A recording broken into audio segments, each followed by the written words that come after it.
or Course in Miracles, lesson 137. 137 days, beloved. You and me, 137 days. We made it to 137 days. How incredible is that? 137 days. How incredible is that?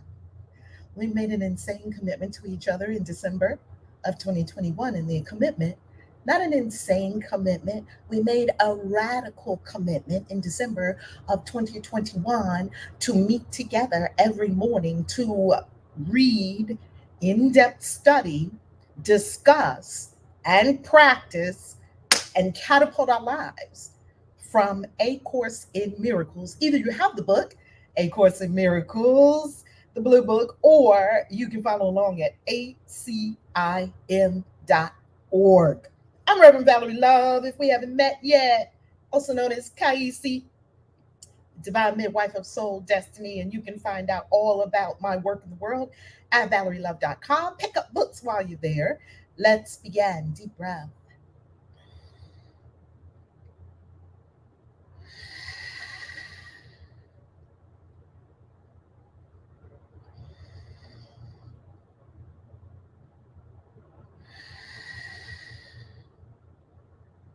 Every morning before we begin, we breathe deeply and clear the mind.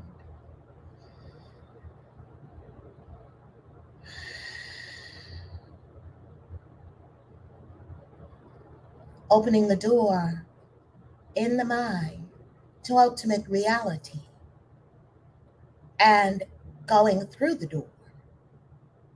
We withdraw our attention momentarily from the five senses, from time, from all our beliefs, from everything we hold dear in the mind, also known as an attachment. We let go and float in the infinite, timeless reality that is Source, God, infinite intelligence, the one, the all, whom right here and right now sustains all life.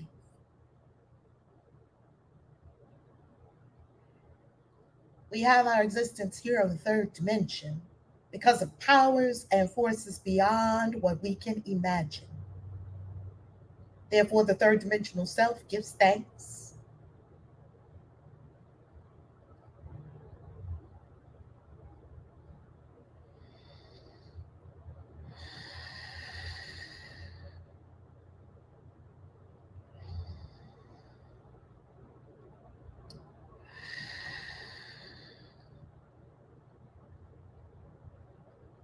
Breathe.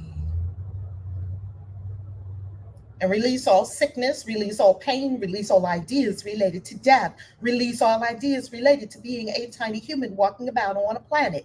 Release all these limiting beliefs and accept the truth of who you are, a timeless, immortal, infinite energy, eternal in every way. You can never be killed. You can never be attacked. You can never not be who you are.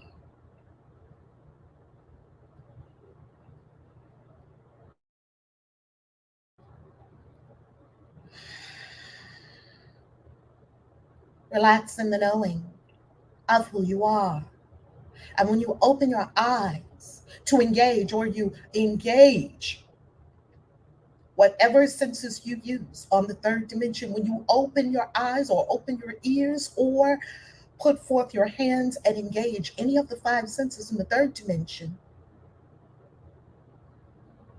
remember who you are.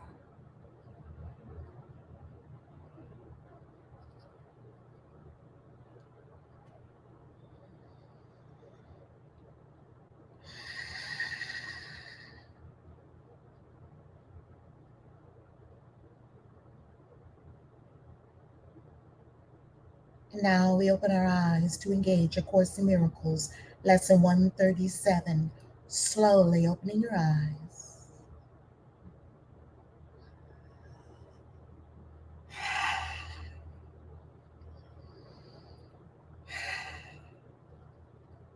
God morning. Let's do it. Let's do it, shall we? Lesson 137. When I am healed, I am not healed alone. Let us affirm that together in our minds. Tell yourself, when I am healed, I am not healed alone. When I am healed, I am not healed alone. Today's idea remains the central thought on which salvation rests. See, salvation rests on the fact that you're not in a silo. When something changes for you, it changes for all of us. For healing is the opposite of all the world's ideas, which dwell on sickness and on separate states. You're a separate body, checking yourself into a hospital. They're going to work on your body, which ain't real in the first place, and they're going to poke and prod and jab. We've talked about all that yesterday.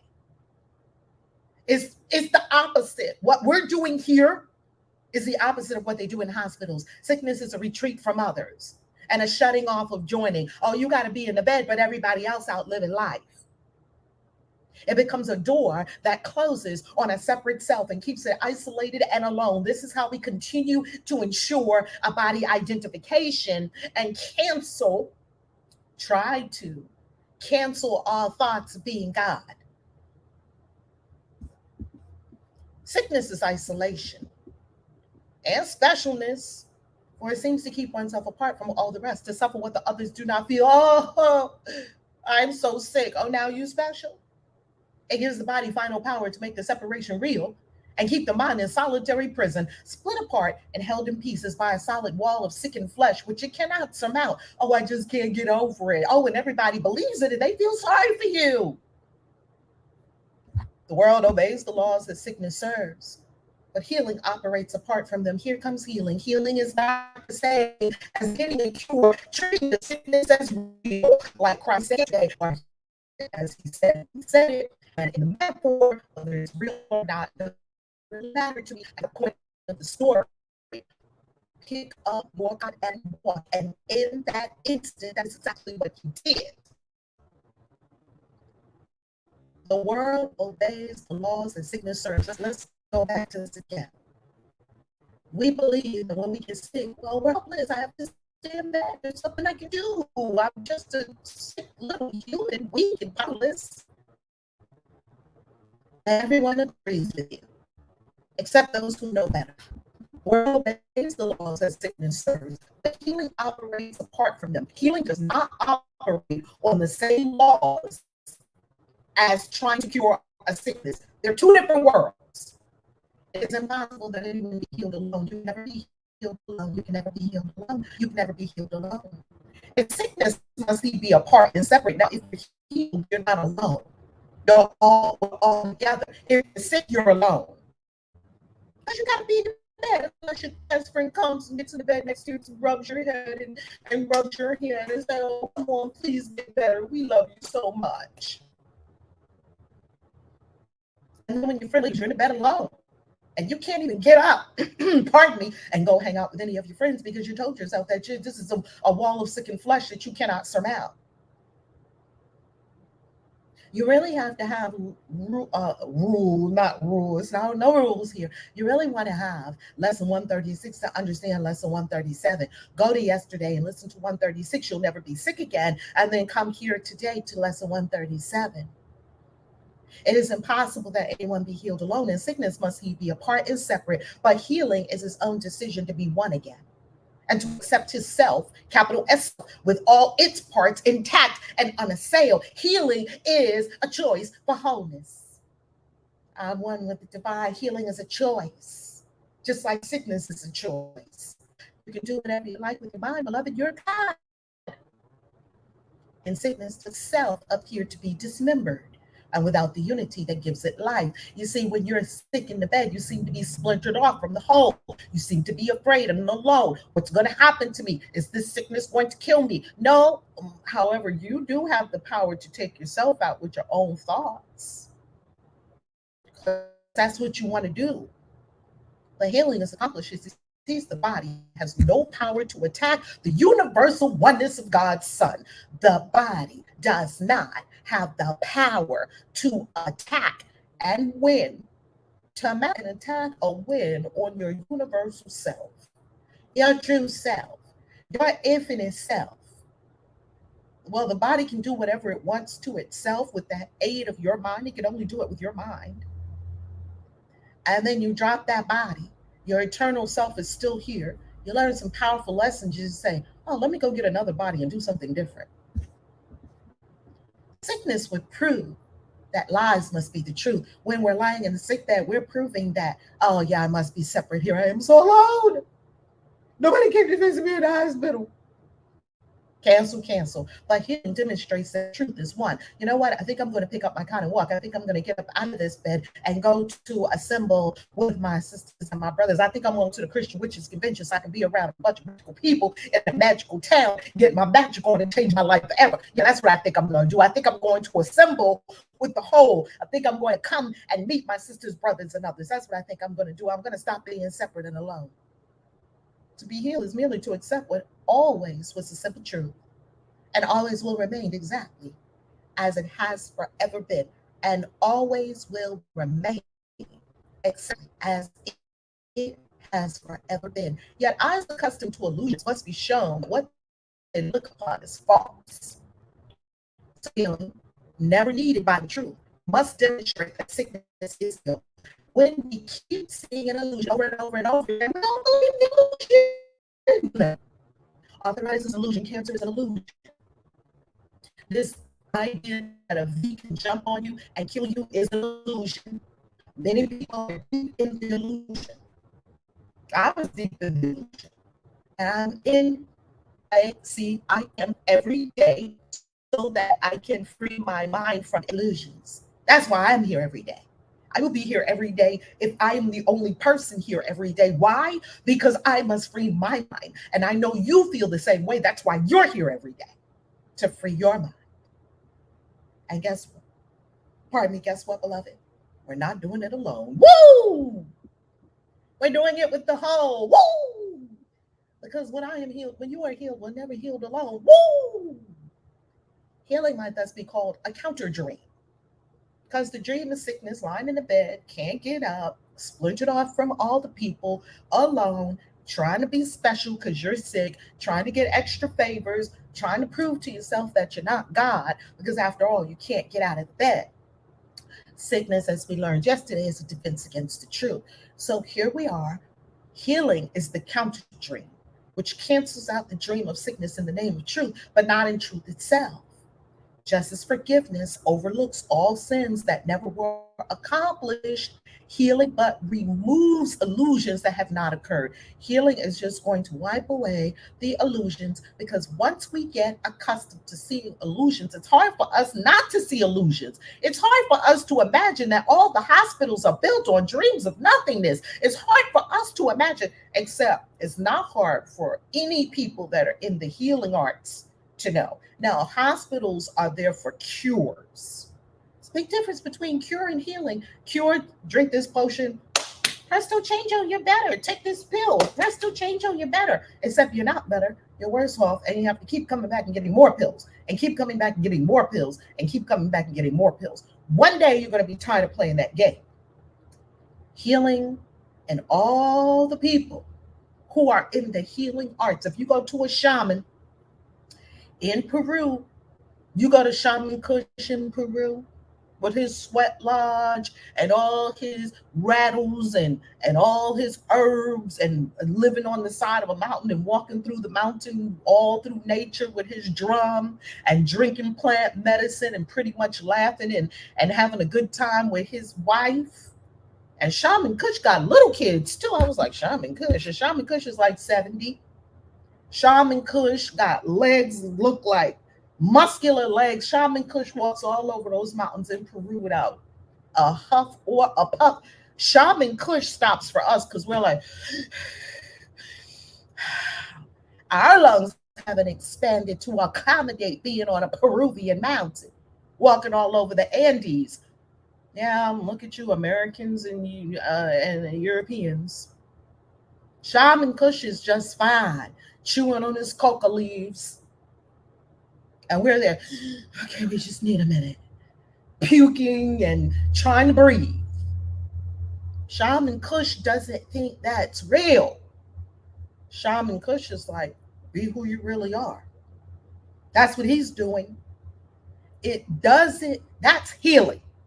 He's in the healing arts with healing medicines like ayahuasca, San Pedro. He is in the healing arts. So therefore, he does not see sickness as real because healing says, "Oh, that's not real. Your sickness is not real. Your mind is telling your body to do that. And if you corrected your mind, your body would automatically be healthy and strong, like we discovered yesterday."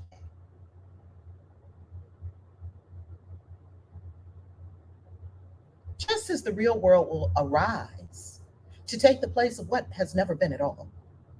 Healing but offers restitution for imagined states and false ideas which dreams embroider into pictures of the truth. Well, well. I sat down with my embroidery or my knitting needles or my crochet hooks, like my mom used to knit and crochet and sew. Okay, I sat down with my knitting needles and I knit, I made something that I thought was real out of imagined states, out of an imagined state using false ideas. Wow. And tried to call it the truth. And then if someone does come along and tell you the truth about your sickness, brother, sister, brother, what you believe is not the truth. That's all, right? And most of the time they won't say anything at all because they know that their presence is enough. Your presence is healing when you know the truth. All you have to do is stand there. When you know the truth, your presence is healing. Well, most of the time they would just stand there with their presence healing, not sucked into your drama, dream, delusion story of being little and sick, yet still having great compassion for you. Great compassion because they know that you're God. And this has really been a challenge for me, a big challenge for me. And well, the whole course has been a big challenge for me. Let's just say, if I was to be completely honest, uh, what has been a very big challenge for me. I can see the homeless person is God. Yes, you're God. Come on, I'm holding God for you, and you're going to rise, or you're going to do, or you're not going to rise, because love doesn't judge. Love doesn't see that homeless is a problem, because maybe when I was homeless, wow, I learned a whole lot of things. When Eckhart Tolle was homeless and he was sitting on that park bench, he said he learned so much, and he had the opportunity to meditate a lot because he didn't have any place to go or anything to do, and so he could sit on the park bench and he could just meditate. So we don't know what God is unfolding with a homeless person. So don't be too quick to just yank them out of it or think that it's a problem.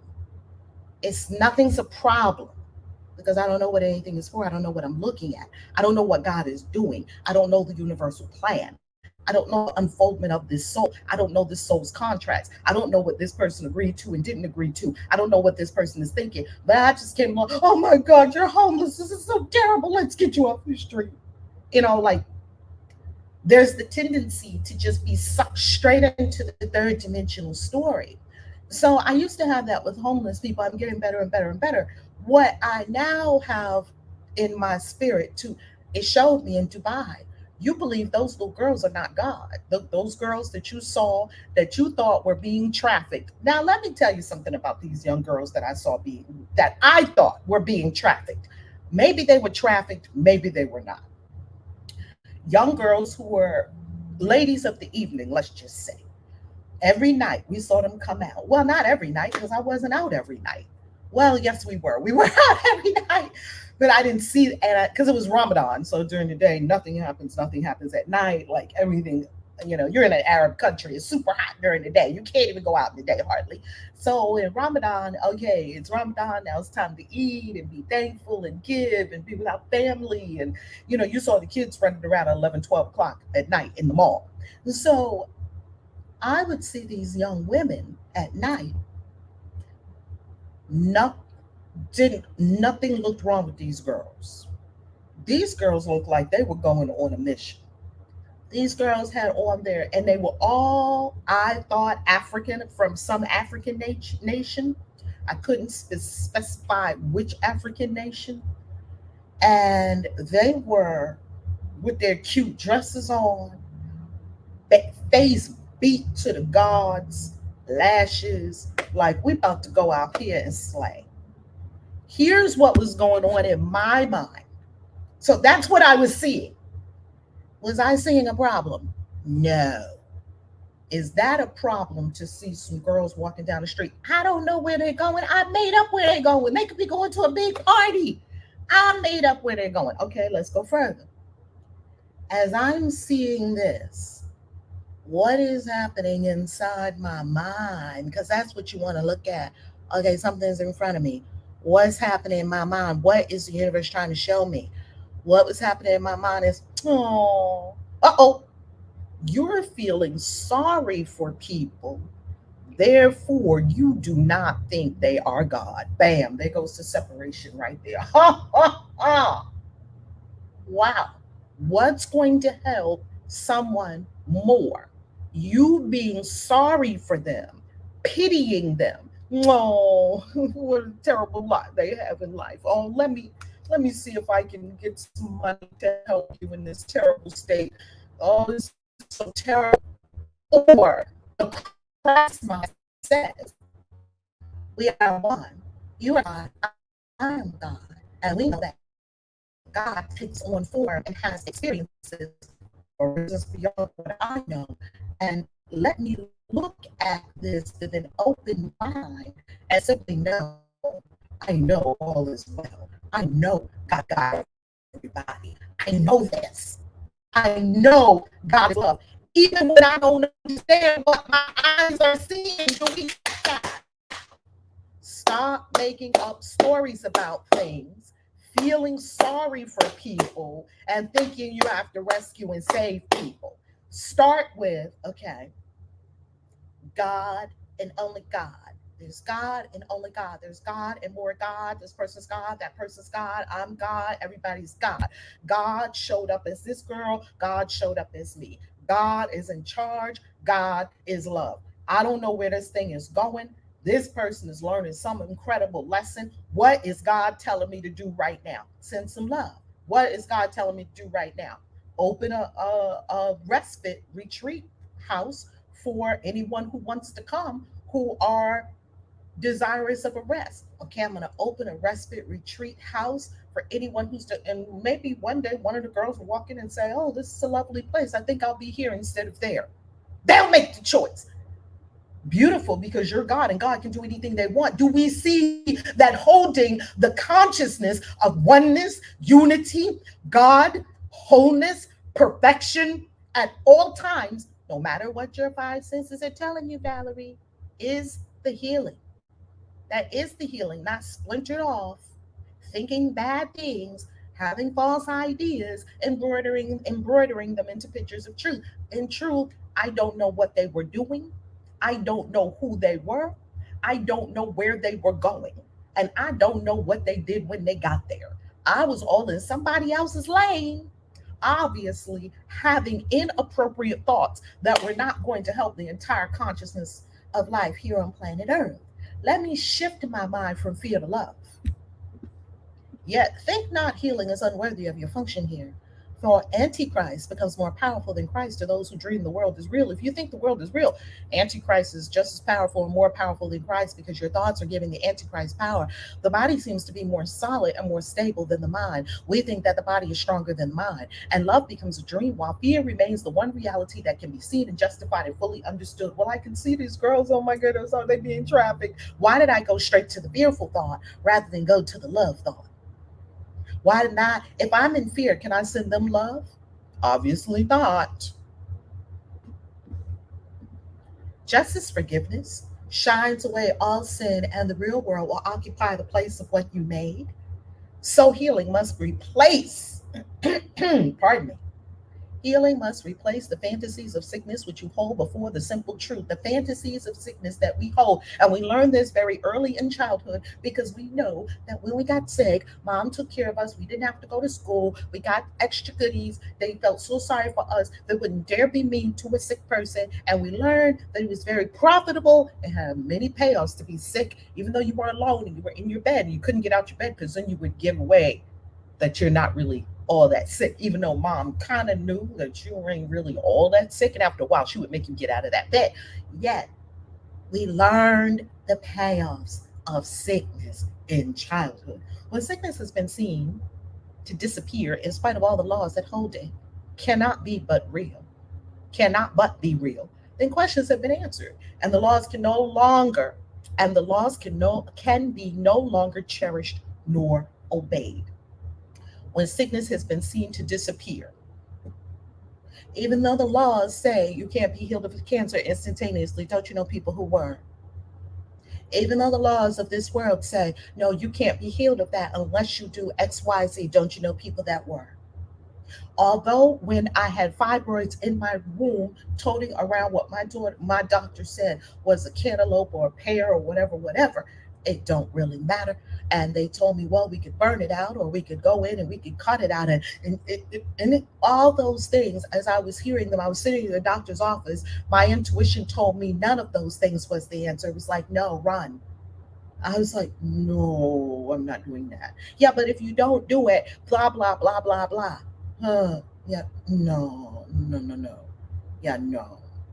And I ran out of there. And next thing you know, I began to uh, work with energy and I began to understand the laws of the universe, not the laws of sick people and sickness and doctors. And not hold my body under the laws of the mind that are limiting beliefs. And after a while, they disappeared. How is that possible? How is it possible that they disappeared? How is that possible? They disappeared because my it seems so simple because my mind got right and it disappeared. We don't think that. We think the reverse. We think the body is stronger than the mind. We don't think the mind is stronger than the body. Healing is freedom. For it demonstrates that dreams will not prevail against the truth. It's freedom. Healing is shared. Because you heard my fibroid story, they're gone. You can. Hey, I had another issue too. This all came from quote unquote. You know, I found out a lot about these things when I was having my experience of childbirth.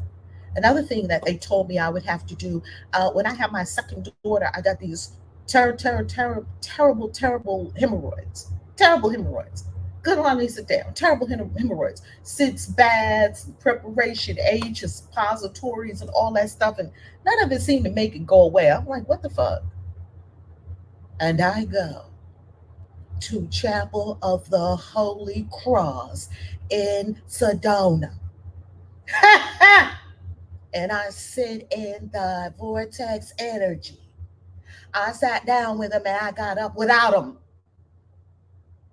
Please tell me how that happens.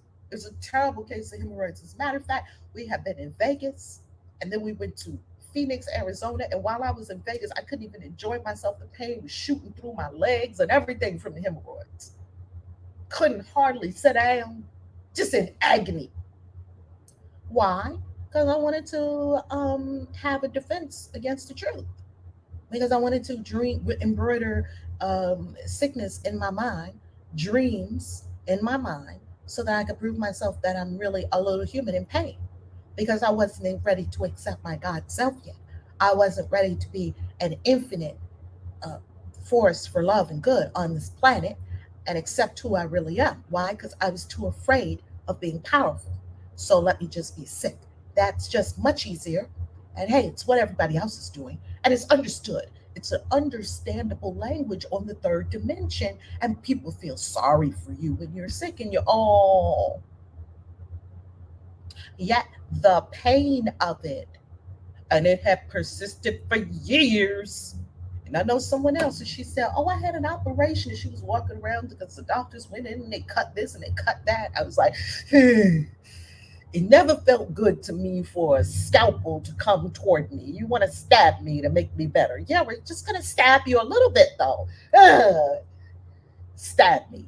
is stabbing me gonna make it better? No, something in my intuition said, no, don't stab yourself. Don't get stabbed. Okay, no, no, no. I know your knife is little and it's probably better than a big knife. And I know you know what you're doing with that knife. I don't like knives. I don't like, Spirit told me a long time ago, your blood is one continuous circuit. You're not supposed to open it and let it bleed out. You're not supposed to do that. Oh yeah, yeah. Hey, let me. This is a closed circuit here. Let me keep all my blood inside me. Yeah, I think that's what I'm gonna do, Doc. No thanks. Because we can fix it for you. Look, they're standing there with their knives. We can fix that for you. With knives, yeah, we just cut you and take it out. No, no, no, no. Something about this doesn't seem right. Okay. I would have been a person 200 years ago when they said to George Washington, we're just going to put these leeches on you and suck all your blood out. It's going to be the answer. Wait a minute. Wait a minute. Can I think for a minute? No, you're dying. You need this right away. Wait a minute. Okay, either just die on my own or y'all put the leeches on me and suck all my blood out. Let me just die on my own. They put all the leeches on George Washington. Next thing you know, he was like, okay, I'm going to drop this avatar because I'm done with it. He dropped his avatar, right? So, look, family, if you think the things that they're coming up with in the hospital, if you think these new cutting edge technologies, if you think these new cutting edge technologies in the hospital are going to work for you, they can't work. Why? Because they're built on a faulty foundation. Even the physicists said it. Donald D. Hoffman and Nima Arkani Hamed, they're telling you, Donald Hoffman is an evolutionary psychologist and doing mathematical equations. And these are super smart people. Nima, way smarter than me. Nima Arkani Hamed, the premier leading quantum physicist on the planet now. Super, super smart guy. Like I could listen to a whole hour of some of him talking and I probably understand four sentences. Super smart. This man said space time is doomed. It's not the fundamental reality. It's just not. They went and they looked at it and said, oh, wait a minute, guys, there's something beyond our third dimension. Now, all the spiritual people already told you that, all the witches, the wizards, the shamans, because we're hanging out there. All of us all told you that. That's how we're doing magic. That's how we're doing all these things. They told you it was way, way more. I mean, like the party starts when you leave the third dimension, pretty much. That's what spiritual people know. All the gurus, the saints, the yogis, all the mystics, they were in that world. They were like, whoa. And then when you come back, shoot, oh, time, space. Well, this is a limited little world compared to what I just came from in my meditation, in the dream state, lucid dreaming, all these other things. So now quantum physics has the proof. Look it up. Space time is doomed. They said space time is doomed. It served us well for as long as we believed in space time. And now we are finding that there is something beyond space time. However, Donald D. Hoffman said that most of the psychologists, evolutionary psychologists, do not believe that. He said 99% of them are physicalists. They still believe in the physical dimension as being the fundamental, and somehow they're saying that consciousness somehow arises from complex organisms. Yet they've never proven it and they've never seen it happen. Yeah, this is what they're telling us that happens. Well, if you just get more organisms, they become more complex and more complex. Voila, consciousness is going to arise. Yet they've never shown it, they've never proven it. It's a theory. And what Nima Arkani Hamed is saying, we've proven that there's something beyond space time. And that space time, we thought this physical reality was it. It is not. And now we have proof. Yet many in the scientific community do not want to acknowledge it. Give them another 100 years. So everything they're doing in the hospital is based on space time. It's based on a physical approach to reality. It doesn't use energy at all. It doesn't call on the most important aspect of life on planet Earth, energy. It only, Kabbalah said it best. Kabbalah said, this world You're in the 1% reality when you're in the third dimension. 99% of reality cannot be ascertained with the five senses. Now, this is the same thing that quantum physicists are telling us now. So, you can either believe that your body is real, or you can believe that your body is an energetic amalgamation of your beliefs. That's what it is. It is an energetic amalgamation of all that you believe, which has brought you to make choices. And your choices have yielded you what you have right now. And this is all done energetically beyond this dimension. And your body is simply an icon, as Donald D. Hoffman calls it. Look him up. Just spend the whole day with him on YouTube.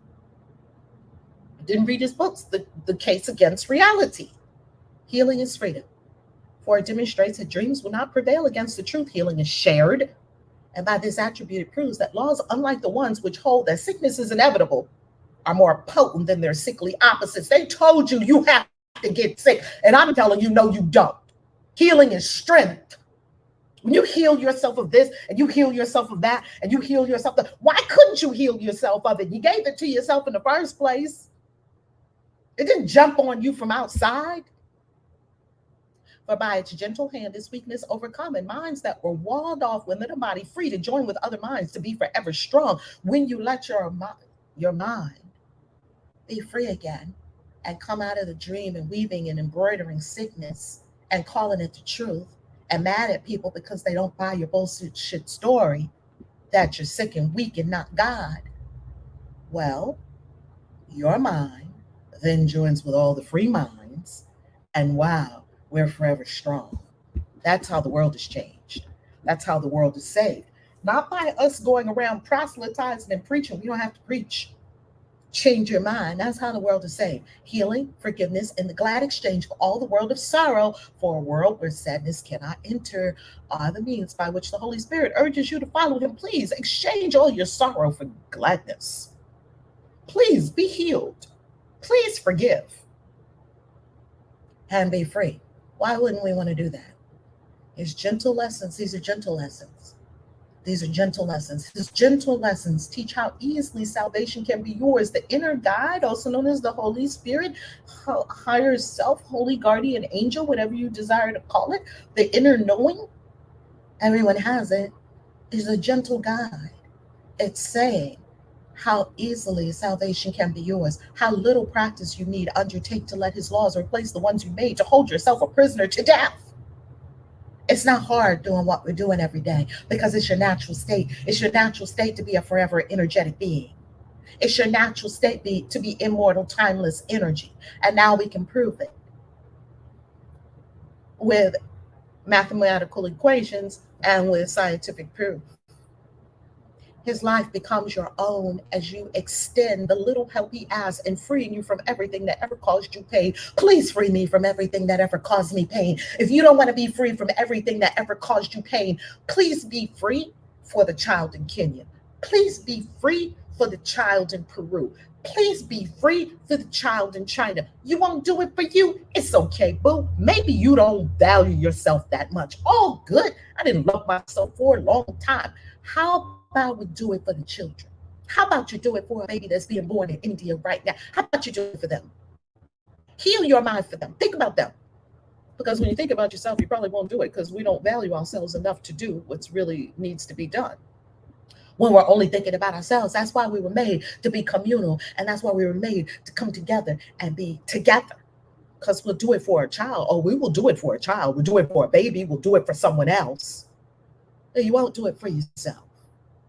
And as you let yourself be healed, you see all those around you, or who crush your mind, or whom you touch, or those you seem to have no contact with you, or those who seem to have no contact with you, the baby in India, the child, the little girl in Kenya, the little boy in China, they seem to have no contact with you, which is not so, because it's a whole. This is a whole, healed along with you. You want to heal all the children in the children's hospital right now. When I was driving, I'm on this great road trip and drove from Miami up to Maryland. Friday and Saturday, we had two powerful spiritual experiences on Friday and Saturday at Intervisions.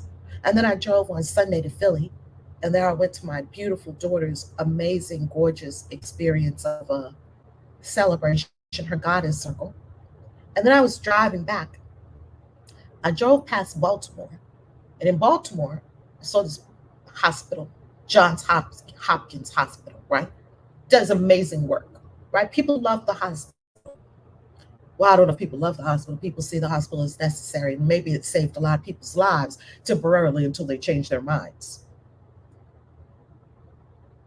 All the children that are right now in Johns Hopkins Hospital, would you do it for them? I would. I might be. Would you do it for them? For all the children in Johns Hopkins Hospital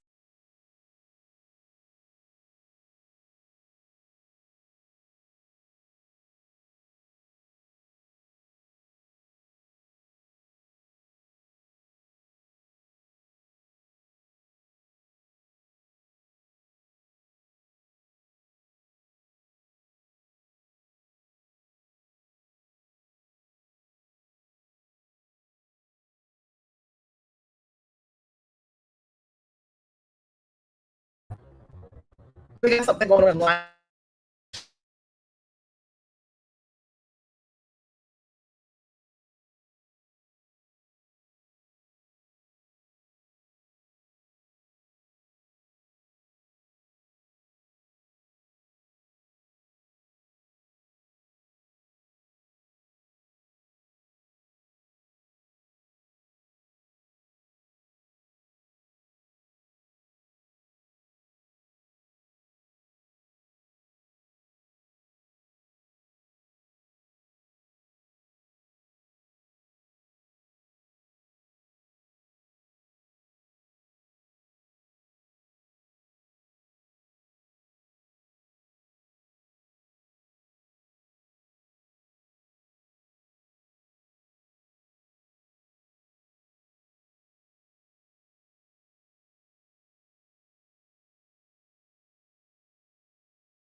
Flow. I am just going with the flow.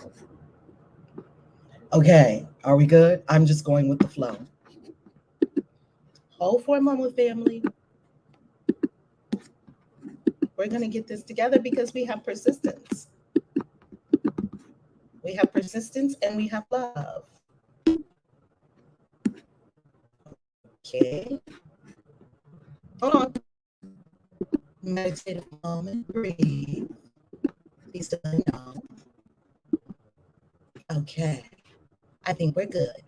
Let's do paragraph 10 again for those on YouTube and Facebook who are not with us there. And as you let yourself be healed, you see all those around you, or who cross your mind, or whom you touch, or those who seem to have no contact with you, healed along with you. Perhaps you will not recognize them at all, nor realize how great you're offering to all the world, that when you are being healed, you are never healed alone, and you are offering a great offering, a gift to the world. When you let healing come to you, but you are never healed alone. And legions upon legions will receive the gift that you receive when you are healed. Those who are healed become the instruments of healing. You are healed and you can heal. Nor does time elapse between the instant they are healed and all the grace of healing it is given them to give. The second you're healed, other people are healed. The second you're healed, other people are healed. The second you're healed, other people are healed. Tell yourself, when I am healed, I am never healed alone. There's no time elapsing in between your healing and someone else's healing. Okay, it's not like dominoes. Okay, this one has to be healed, then the next one in the line, then the next one in the line. That would be belief in time. What is opposed to God does not exist. And who accepts it not within his own mind becomes a haven. Who accepts it not within his mind becomes a haven where the weary can remain to rest. If you don't accept illusions in your own mind, you say, no, that's not true. Then you become a haven for those who can rest. You become a resting place. For here is truth bestowed, and here are all illusions brought to truth. Would you not offer shelter to God's will? Would you not offer your mind as a holy haven? Are you not the temple of the living God, goddess? You but invite yourself to be at home. And can this invitation be refused when you ask yourself to come home to your true essential nature? Ask the inevitable to occur, and you will never fail. You can't fail in the will of the universe. The other choice is but to ask what cannot be to be, and this cannot succeed. You cannot prove to yourself, no matter how many lifetimes you have, that you're a sick, helpless little human victim. Today we ask, and that anyone else is too. Today we ask that only truth will occupy our minds. Today is a day devoted to truth. Please, Spirit, only let truth occupy my mind. That thoughts of healing will this day go forth from what is healed to what must yet be healed, aware that they will both occur as one, instantaneously together. I'm healed of this belief, millions more healed of this belief. I'm healed of that belief, millions more healed of that belief. Together at the same time. We will remember as the hour strikes. Our function is to let our minds be healed, that we may carry healing to the world, exchanging curse for blessing, pain for joy, and separation for the peace of God. It's not a minute of the hour worth the giving to receive a gift like this. Yes, it is. It's not a little time, a small expense to offer for the gift of everything.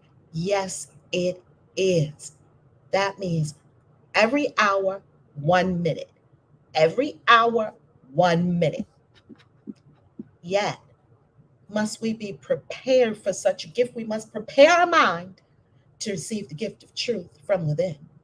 And so we will begin the day with this and give 10 minutes to these thoughts, with which we will conclude today at night as well. So sometime in the morning, as it works perfectly for you, at a time that's most amenable to you, as the course states, and this evening at a time that is most amenable to you. 10 minutes, 10 minutes this morning, 10 minutes this evening, a minute every hour to these thoughts, with which we will conclude today at night as well. When I am healed, I am not healed alone, and I would share my healing with the world. That sickness may be banished from the mind of God's one Son, who is my only self. That sickness may be banished from the mind of all the universe, who is my one self, my only self. Let healing be through you this very day. And as you rest in quiet, be prepared to give as you receive, to hold but what you give, and to receive the word of God to take the place of all the foolish thoughts that were ever imagined. All of our vain imaginings will simply disappear. Now we come together to make well all that was sick and offer blessing where there was attack. Nor will we let this function be forgot as every hour of the day slips by, remembering our purpose with this thought. We won't let an hour go by. I'm going to set my clock for every hour today. When I am healed, I am not healed alone. And I would bless my brothers. I would bless this world. I would bless this universe, for I would be healed with them.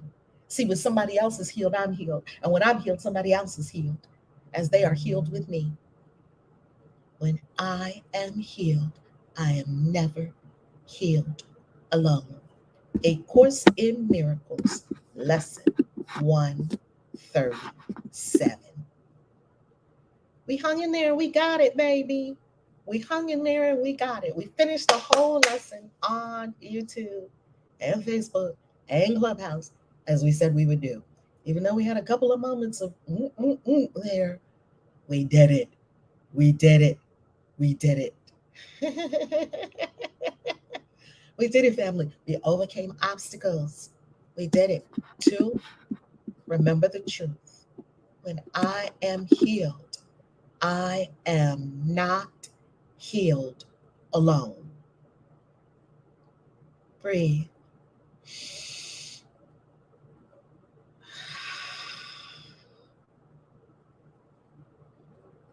We give thanks, Great Spirit.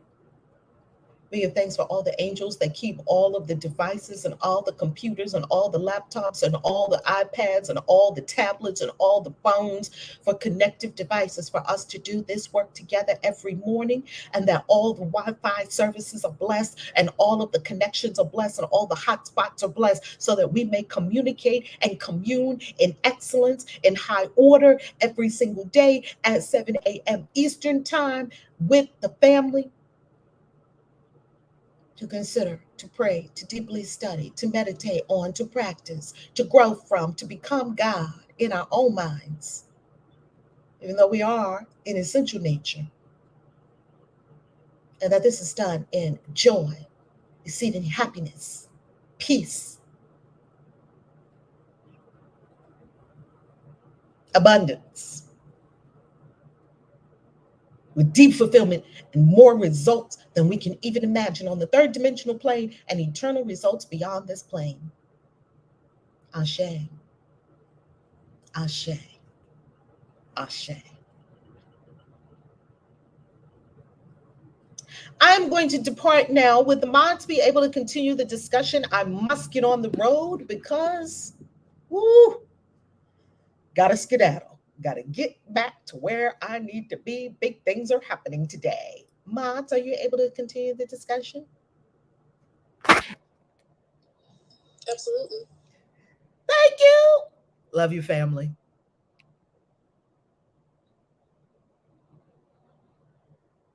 You too. I love you. I love you. I love you. Have a beautiful day.